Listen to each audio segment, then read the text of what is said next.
Welcome back to our continuing series on 5 things insurance companies don't want you to know, presented by Stevenson Klotz here in Pensacola, Florida, with our friend Eric Stevenson. Are you ready to get into number 3 today? Absolutely, Al. Okay. Absolutely. I was looking at these. I did a little bit of research on my end, but this is a sort of a blanket statement. We all can understand this because businesses are in business to make money, right?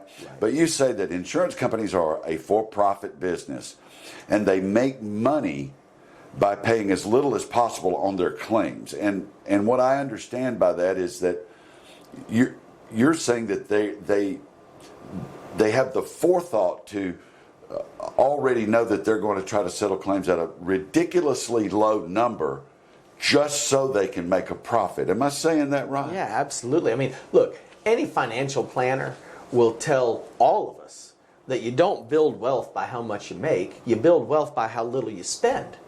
And that's the model that insurance companies have. They want to pay out a profit to their shareholders or to their members. And to do that, they gather all this money in premiums, whatever that money is, and they pay out as little as possible so they can pay out a high profit. Give us an example of what you mean by paying out as little as possible. I know we're just assuming that insurance companies are trying to settle it quickly and efficiently to pay as little, but talk a little bit about what you mean by that. Well, you know, a lot of times clients will come to me and they'll say, look, I was in an accident and it was like 2 days ago and I've got some pains, but I don't think I'm really hurt that bad. I mean, I'm kind of laid up, I'm hurting, but I think I'm going to get over it. And this adjuster's told me they'll give me $1,000 and I haven't been to the doctor yet. I think $1,000 is totally reasonable. Good. Then we learn later on in the case that actually the person had a pretty serious injury, needed to have a back surgery. And I say to my client, aren't you glad you didn't take the $1,000 right then, right? Because that adjuster is hoping to save what could be a 6-figure case or a 7-figure case. They're hoping to pay out $1,000 and save their insurance company hundreds of thousands of dollars. We have examples. I've even heard personal examples from folks that when they speak to the insurance company representatives, they are made to feel, worthless, useless, like it's their fault. Do you have some experience with those kinds of situations? Yeah, I tell clients it will never cease to amaze me the lengths an insurance company will go through to try to escape responsibility. And I tell clients that because they are amazed. Right? We see these commercials on TV that insurance companies are going to take care of everybody and everything's going to be all right. But the truth is, who they really want to take care of is their shareholders. And so some of the ways they do that is they will say things like, well, the accident wasn't our fault. Our insured wasn't at fault. And I'll say, well, hey, hold on a minute. Our client was stopped at a red light and got rear-ended. And they say, well, okay, maybe it's their fault. But the injuries aren't our fault. And I say, well, what do you mean the injuries aren't your fault? And let's say, well, your client probably had those injuries before the accident. So, oh, okay, well, they don't have any medical records before that they say they had those injuries, right? And the doctor says that these are new injuries. So let's say, well, maybe so. Maybe they have some injuries, but maybe they got injured since the accident. And that's really the cause of their injuries. And it's hard for me to watch clients have to live through that. And I see it all the time. So like I said, I've never ceased to be amazed, but clients have to live through that where they hear accident wasn't our fault. Well, the injuries aren't our fault. Maybe the injuries are your fault, client, right? But because you're saying, and I hear you on that, I just want to clarify this. You're saying the insurance companies are making money by paying out as little as possible.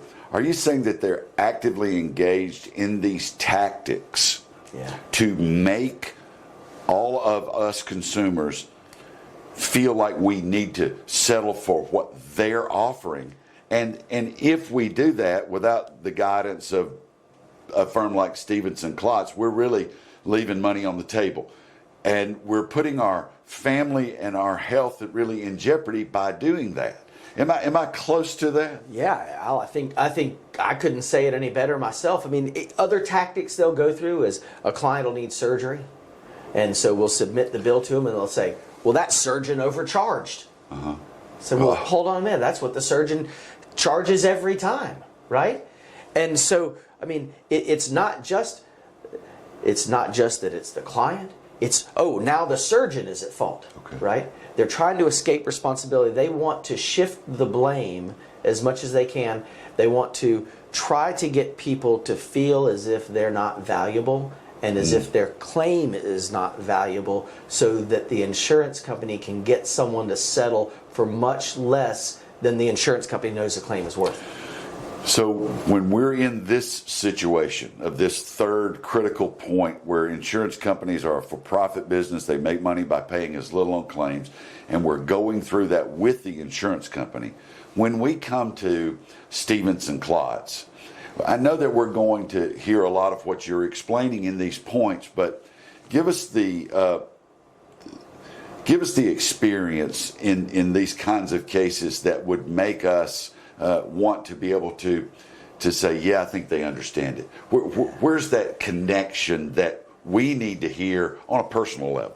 Well, I mean, I know that's their motivation through my many years of experience of doing this, through my own experience of dealing with claims with insurance companies, from working with the insurance companies, knowing that that is their motivation. When they deliver messages to me that discount and devalue what my client is living through, what the people that I represent and that I carry around with me, in my mind and emotionally, when they're devaluing those clients, I know that that's their motivation, and so I know that we need to fight harder for our clients in those situations. There's someone that's watching this, and they're connecting with this critical component about why it's important to Stevenson and Klotz for clients, for anybody. It's going to be a total stranger that connects with your firm, and they're going to be experiencing exactly what you're talking about right now, whether it just happened or it happened a year ago. Talk about where you pick that up right then and talk to them about just how you go about that and why it's important to your firm.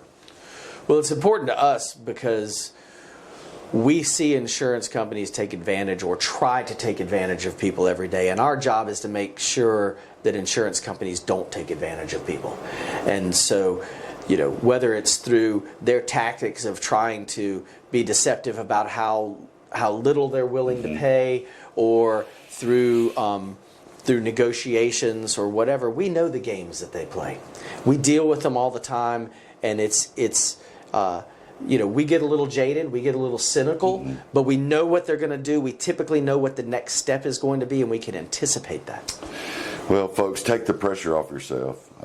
And we've learned today in this segment just how important it is to the insurance company to pay as little as possible. Now, we've got two more. You want to make sure that you stay tuned for those that are coming up around the corner. Eric Stevenson is a lawyer here with Stevenson and Klotz.